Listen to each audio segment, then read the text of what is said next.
두 아들의 비유라는 제목으로 말씀을 함께 나누도록 하겠습니다. 예수님께서 악한 질문에 대하여서 대답하여 주신 대신에 그들의 태도가 얼마나 잘못되었는지를 비유를 통해서 말씀을 하셔요. 오늘 두 가지가 나오긴 하는데 한 가지만 살펴볼 겁니다.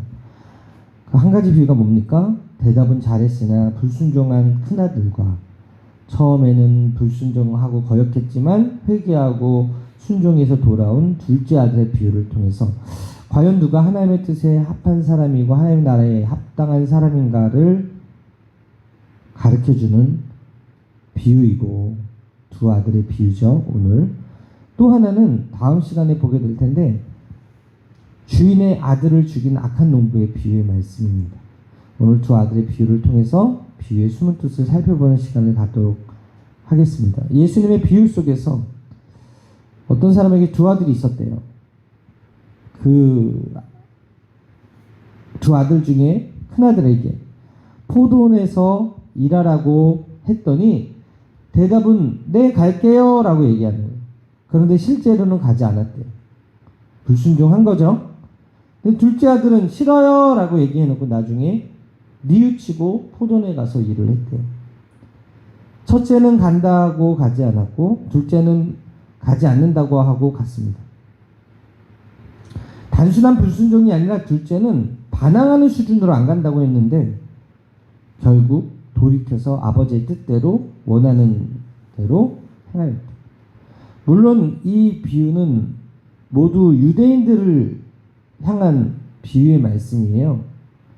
유대인들을 먼저 하나님께서 불렀고 하나님의 포도원에서 그 은총을 누리도록 예수님께서도 잃어버린 이스라엘의 어린 양을 위해서 왔다. 수르보니게 여인이 그렇게 간청함에도 그렇게 대답하신 것을 봤을 때 먼저 부름받은 자들이 유대인들이었다는 거죠. 그런데 결국 어떻게 됩니까? 유대인들은 거절하고 이방인들이 돌아오는 것을 우리가 보지 않습니까? 그래서 오늘 세 가지 살펴볼 건데 첫 번째가 뭐냐면 그 아들은 서민 이스라엘을 가리킨다는 것입니다. 28절 29절 함께 읽겠습니다. 시작. 그러나 너희 생각에는 어떠하냐? 어떤 사람에게 두 아들이 있는데 맏아들에게 가서 이르되 예 오늘 포도원에 가서 일하라 하니 대답하여 이르되 아버지 가겠나이다 하더니 가지 아니하고. 예수님이 두 비유를 가르치시는데 오늘 첫 번째 비유가 뭐예요? 두 아들의 비유라는 거예요. 첫째 아들에게 가라고 했더니 가지 않았다. 예수님께서 이 말씀을 하고 있는 사람들이 누구예요? 대제사장과 장로들입니다. 어제 말씀드리고 살펴본 것처럼 책 잡으려고 했어요. 권세에 대해서, 권위에 대해서 예수님의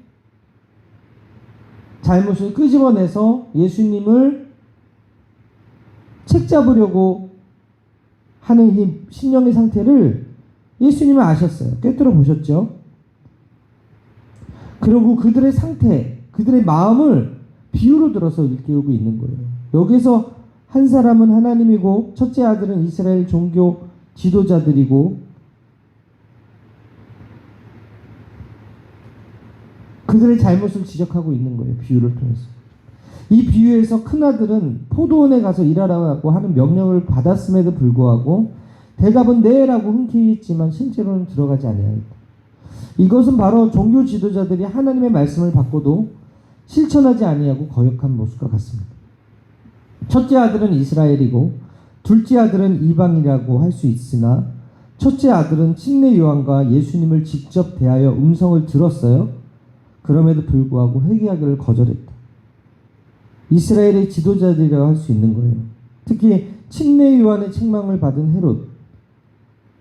그는 요한을 옥에 가두고 못 베어 죽였죠. 예수 그리스도를 책잡기만 하였던 종교 지도자들도 예수님을 통한 은혜를 거절하고 예수님을 책잡기에 바빴습니다. 하나님께서는 이스라엘 예수 그리스도를 구세주로 받아들일 기회를 먼저 허락하셨거든요. 그런데 예수 그리스도를 받아들이지 않고 복음을 거절했다. 제자들에게 예수님께서 산과 들로 나아가서 내 집을 채우라고 하셨을 때 많은 사람들이 초청을 받았는데 그 초청을 받은 사람들이 일신상의 이유로 내가 장가 들었으니 못 갑니다. 내가 땅을 샀으니 못 갑니다. 내가 오늘 할 일이 있어서 소를 키워야 되니까 못 갑니다. 그러자 어떤 사람들이 초청돼 왔어요? 다음에 초청된 사람들은 가난한 사람들, 연약한 사람들, 부족한 사람들, 갈 데가 없는 사람들이 초청받아 와서 그 잔치의 주인이신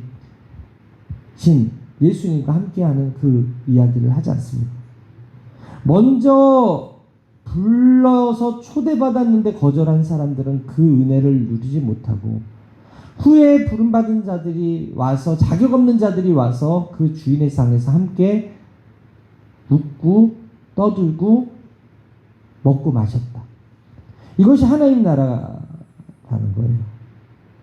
첫째 아들의 교훈을 현대적으로 적용하면 야고보서 기자가 지적한 대로 죽은 신앙의 소유자들을 가리켰거든요. 야고보서 2장 17절에 행함이 없는 믿음은 그 자체가 죽은 것이라고 말합니다. 오늘날 입술로는 예수님을 믿노라고 고백하면서도 실제로는 육신의 정욕과 이생의 자랑과 안목의 정욕에 사로잡혀서 세상의 쾌락에 이끌려서 살고 있는 사람들이 너무나 많아요. 기도의 자리는 오지 않아. 예배의 자리는 빠져. 그런데 세상에 연락하는 자리는, 세상의 약속의 자리는 빠지지 않고 가는 그런 모습들. 그러한 신앙인은 첫째 아들이 아버지 뜻대로 행하지 않은 것과 같다라는 거예요. 당시 종교에 열심을 가졌던 사람들에게 예수님은 눈에 가시였습니다. 종교나 도덕을 준수하는 것과 거리가 먼 사람들은 그분께로 매료되고 마음에 끌려 다가왔는데, 종교에 열심을 가지고 직분이 있고 어떤 자리에 있다고 하는 사람들은 예수님이 싫었다는 거예요. 마태복음 11장 19절에 이렇게 기록합니다. 인자는 와서 먹고 마시며 말하기를 보라, 먹기를 탐하고 포도주를 즐기는 사람이요 세리와 죄인의 친구로다 하니 지혜는 그 행한 일로 인하여 옳다함을 얻느니라.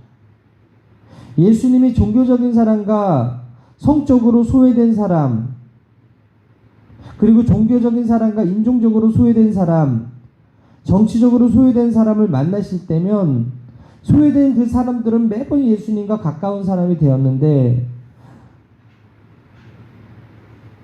기득권들은 그렇지 않았다는 거예요. 먼저 믿은 자들, 먼저 율법을 잘 아는 사람들은 그렇지 못했다.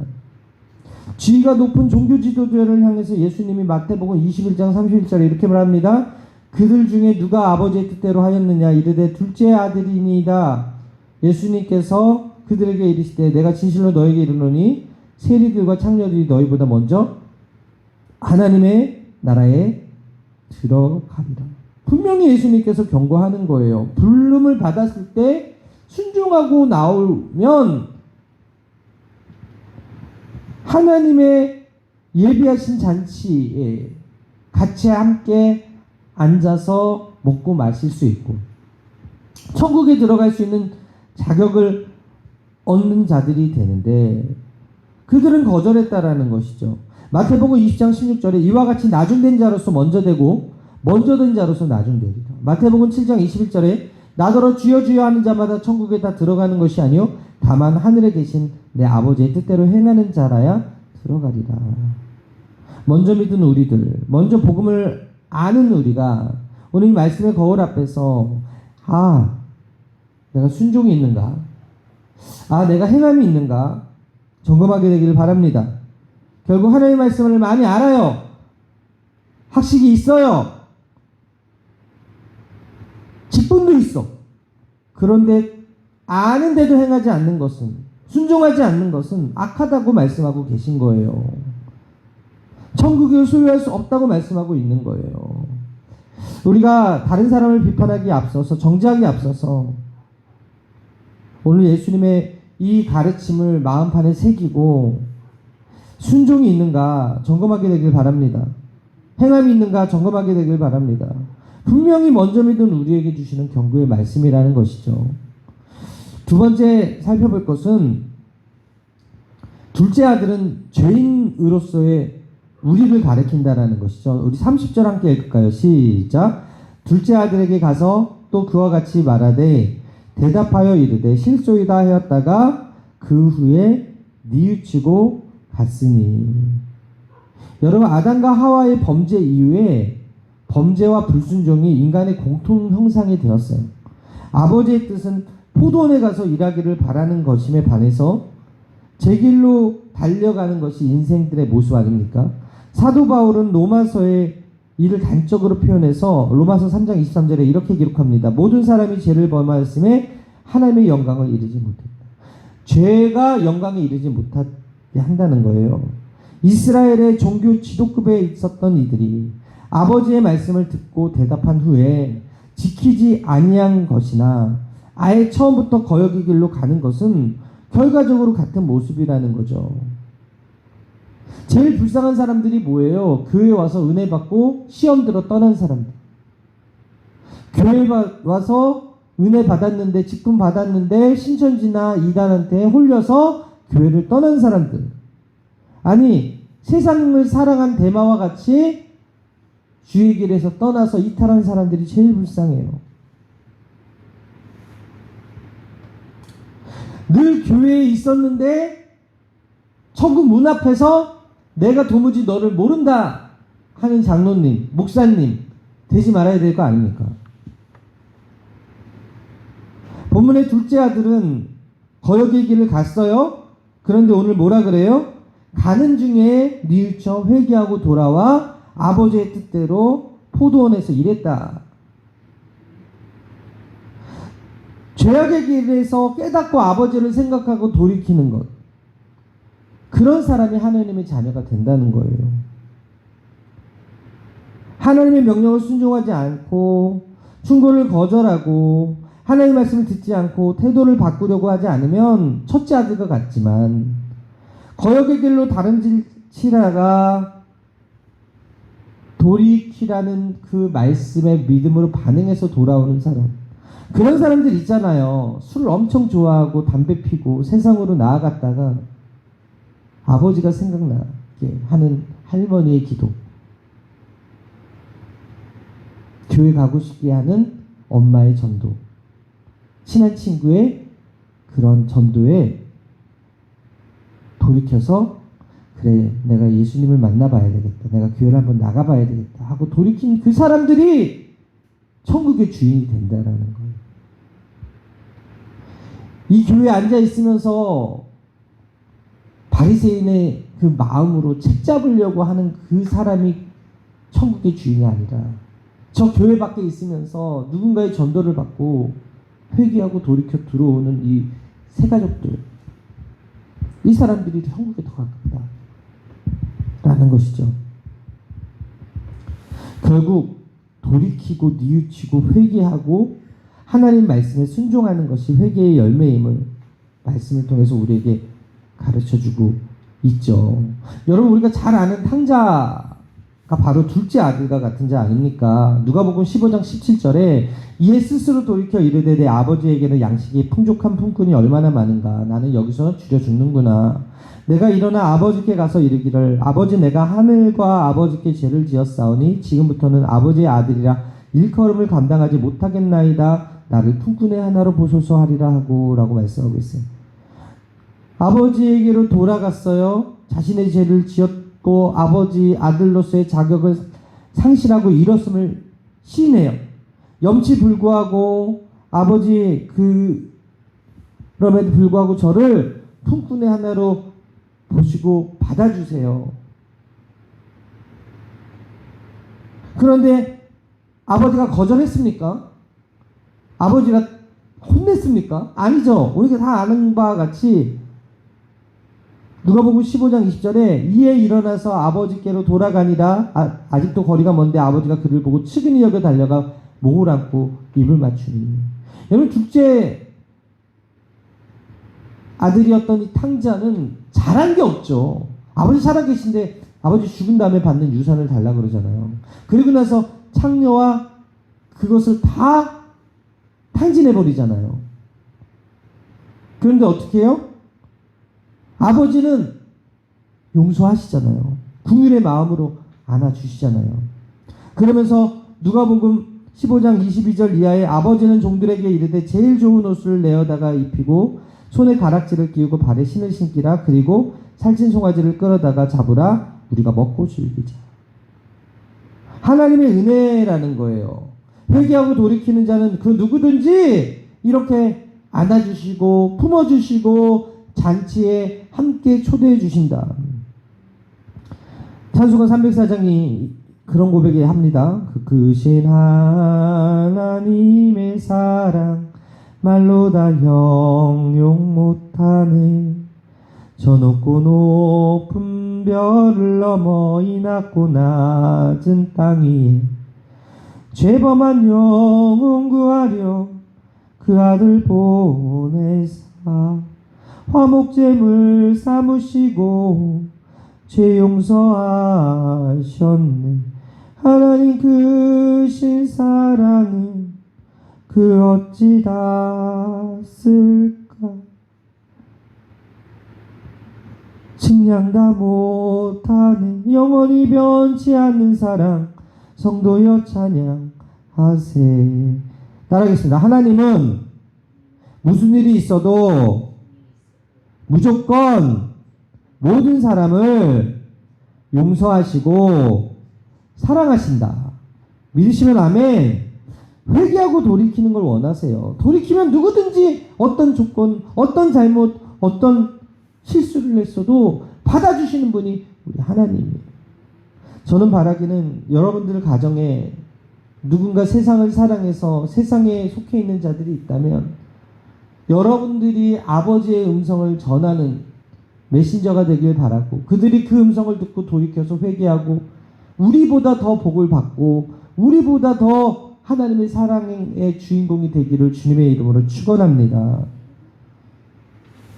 무엇보다도 여러분, 성경은 이스라엘의 역사고 교회의 역사예요. 그리고 그 안에는 인간의 범죄가 있고요. 그 범죄한 인간이 회개하고 돌이켰을 때 하나님이 어떻게 용서했는지에 대한 반복적인 기록들이 담겨져 있어요. 그 가운데 우리가 잘 아는 요나 선지자, 분명히 불순종하고 다시스로 갔다가 하나님께서 그를 강권적으로 부르시죠. 고래 뱃속에서, 큰 물고기 뱃속에서. 여러분, 우리는 알아요. 그가 살아서 다시 니느웨로 간 것을. 그러나 이 요나 당사자는 어떻게 했어요? 내가 여기서 이제 불순종해서 죽는구나 하고 그 죽는 그 순간까지도 회개하고 기도하지 않았겠냐라는 거죠. 그러자 그 기도를 들으시고 다시 사용하시는 하나님. 탕자의 회개를 통해서 인간이 어떤 죄를 범하고 아버지 집을 떠나도 하나님은 기다리시고 용서하신다는 것을 보여주고 계시고, 어떤 죄를 지었든지 간에 하나님은 회개하는 자에게 복을 주시고 포도원에서 함께 일할 자격을 주신다. 둘째 아들은 바로 오늘 말씀에 순종해서 앉아있는 저와 여러분임을 믿으시게 되길 바랍니다. 세 번째, 세리와 창기의 믿음이 필요하다. 31절에서 32절 함께 읽겠습니다. 시작. 그들 중에 누가 아버지의 뜻대로 하였느냐 이르되 둘째 아들이니이다. 예수께서 그들에게 이르시되 내가 진실로 너에게 이르노니 세리들과 창녀들이 너희보다 먼저 하나님의 나라에 들어가리라. 요한이 의의 도로 너희에게 왔거늘 너희는 그를 믿지 아니하시되 세리와 창녀는 믿었으며 너희는 이것을 보고도 끝내 뉘우쳐 믿지 아니하였도다. 예수님의 비유에서 가겠다고 하고서 가지 않은 큰아들은 유대 지도자들이고 싫다고 했다가 그 위에 뉘우치고 간 아들은 세리와 창녀 같은 죄인들이다 라는 것이죠. 여러분 아시다시피 세리들은 그 직업 자체로 제약시되던 비천한 것이었고요. 창기들 또한 필요 악으로 여겨질 정도로 비천한 사람들이었어요. 인격적으로 대우받지 못한 사람. 지금도 그렇죠. 몸을 파는 여자들이라고 하면 누가 그 사람을 좋게 봅니까? 그런데 이들은 침례 요한의 회개하라 천국이 가까이 왔다라는 그 선포에 자신의 죄가 얼마나 큰지 알았어요. 그리고 돌이켜야 되겠구나라고 생각했어요. 그래서 침례 요한이 베푸는 그 회개의 물침례를 받기 위해서 줄을 섰다는 것이죠. 그들은 죄악된 상태에서 구원을 받은 것이 아니라 흉하고 추악한 죄인이었지만 진정으로 회개하고 믿음을 가져서 신분에 관계없이 하늘나라에 들어갈 수 있는 자격을 얻게 되었다. 세리와 창녀는 요한이 제시하는 의의 길을 따라서 예수님께로 나왔고 그 말씀에 순종하여 겸손히 하나님을 섬겼다. 처음에는 불순종했죠. 성경의 가르침을 따라 살지 않았죠. 그렇지만 대제사장들과 백성의 장로들과 서기관과 바리새인들은 율법과 성전의 주인 행세를 하다가 참 주인이신 예수님이 등장하니까 단결하여서 맞서서 예수님을 쫓아내려고 했잖아요. 불순종한 자들이었다는 거예요. 대제사장들은 돈을 내고 그 직분을 샀고 자기 아래에 있는 사람에게 또 돈을 받고 직분을 내주고 그들의 권위가 돈에서부터 왔고 사람들에게 얻었고 그렇기 때문에 하나님보다 자기들을 우러러보고 자기들의 직책을 믿고 따르는 많은 사람들이 중요한 사람들이었어요. 그러나 예수님은 그런 사람들을 위해서 오지 않았다는 거예요. 세리와 창녀들을 위해서 오셨다. 우리도 마찬가지 하나님께서 우리를 그리스도의 몸에 상응하는 하나님의 자녀들로 지체들로 부르셨고요. 우리를 그리스도의 편지로 세상에 보내셨어요. 우리를 사랑의 눈으로 보시고 믿음직하기 때문에 복음을 맡겨주셨고 교회를 세우셨고 영혼을 건지라고 명령하시는 거예요. 이 일이 즐겁기만 한 일은 아니지만 그 말씀에 믿음으로 반응하고 처음엔 반항했다가 돌이켜서 순종해서 아버지의 포도원에서 함께 일한 둘째 아들과 같이 오늘 우리가 이 교회에서 하나님의 말씀을 듣고 있다면 그리고 주님의 자녀로서 세상에 나아가서 주님의 복음을 함께 증거하고 잃어버린 자들에게 아버지의 마음을 전하고 있다면 우리는 바로 이 세리와 창기가 가졌던 그 믿음의 소유자임을 믿으시게 되기를 바랍니다. 우리 주님께서는 당신의 권위에 도전하는 자들 앞에서는 당당하셨어요. 세상이 좋은 사람, 세상의 권세가 두려운 사람은 세상이 준 권위로 살아갈 거지만 하나님을 사랑하는 사람들은 하나님 말씀대로 살아가게 될 줄 믿습니다. 예수님은 대제사장들과 백성들의 장로는 믿지 않았지만 세리와 창기는 믿고 천국에 들어가게 된다고 말씀하셨어요. 오늘 우리에게 주시는 것이 무엇입니까? 극단적인 이 예를 통해서 회개하라는 거예요. 돌이키라는 거예요. 순종하라는 거예요. 반항하지 말고 먼저 믿었다고 자만하지 말고 나중된 자가 먼저 될 수 있으니 돌이키는 자에게 천국이 예비되어 있으니 회개하고 그 말씀대로 살라는 것입니다.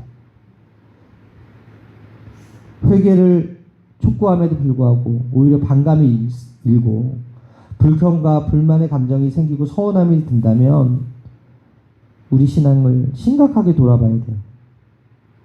세리와 창기가 침례 요한의 메시지 앞에서 신앙으로 새로워져 예수님을 만나고 변화돼서 그 말씀대로 행했다면 우리도 그렇게 해야 될 줄 믿습니다. 성경에는 이와 같은 하나님의 은혜를 풍성하게 경험한 사람들이 기록되어 있잖아요. 다윗의 경우 분명히 살인교사죄를 지었고 간음을 범했고 자랑하는 인구조사를 했음에도 불구하고 회개하여서 용서함을 받아서 사용되지 않았습니다. 지금도 이스라엘의 그 국기가 다윗의 별이잖아요. 그만큼 이스라엘 사람들이 제일 존경하고 사랑하는 인물이 다윗이거든요. 예수님의 수제자 베드로 3번이나 예수님을 부인했어요. 그럼에도 불구하고 내 양을 먹여라, 내 양을 치라 하면서 예수님께서 그를 받아주시잖아요. 사도 바울도 스데반을 죽인 데 동의하고 예수 믿는 사람들을 대적하던 죄인 중에 괴수였음에도 불구하고 그를 부르셔서 이방인의 사도로 사용해 주셨지 않습니까? 십자가 도상 위의 우편 강도도, 여러분, 십자가에서 죽는다는 것은 도덕적으로 흠이 있고 살인죄나 강도죄나 정치범으로서 이 세상과 어울려 살 수 없는 그런 죄를 지은 사람인데도 불구하고 예수님, 당신의 나라가 올 때 저를 기억해 주십시오라는 그 말에 예수님께서 그를 너와 나와 함께 낙원에 있을 것이다라는 약속의 표정을 받지 않았습니까? 회개했더니 낙원에 가는 은혜를 입었다는 거예요. 이게 하나님의 은혜 아니면 무엇입니까? 할렐루야. 이것이 하나님과 인간의 본질적인 차이라는 거예요. 그렇기 때문에 우리가 부족합니다. 미련합니다. 완고할 때가 많습니다. 그럼에도 불구하고 우리가 말씀을 들으면 이 말씀이 뭐예요? 돌아오라는, 돌아오. 이 말씀이 뭐예요? 말씀대로 행하라는. 그럴 때 주님과 함께 낙원에, 포도원에, 천국에 들어갈 수 있다. 이 말씀의 거울 앞에서 우리가 다시 한번 내가 얼마나 순종하고 있는가, 내가 얼마나 말씀대로 살고 있는가 깨닫고, 아직 세상에서 방황하는 둘째 아들들이 많이 있는데 그들에게 하나님의 말씀을 담대히 선포하고 증거하는 저와 여러분들의 삶이 되시기를 주님의 이름으로 축원합니다. 기도하시겠습니다. 하나님 감사합니다. 둘째 아들의 이 비유를 통하여서 하나님께서 우리를 얼마나 사랑하시고 우리에게 원하시는 것이 무엇인지 깨닫게 하시는 은혜를 감사합니다. 죄인인 것을 알고 돌이켜 주님 앞에 나온 그 세리와 창기들의 그 마음을 아시고 그 믿음을 보시고 그들을 사랑하신 그 예수님, 우리가 세상 가운데 살면서 주의 말씀에 순종하며 그 믿음 갖기를 원하오니 주님 오늘 우리에게 그 믿음을 허락하여 주시옵소서. 감사드리며 이 모든 말씀 살아계신 예수님의 이름으로 기도합니다. 아멘.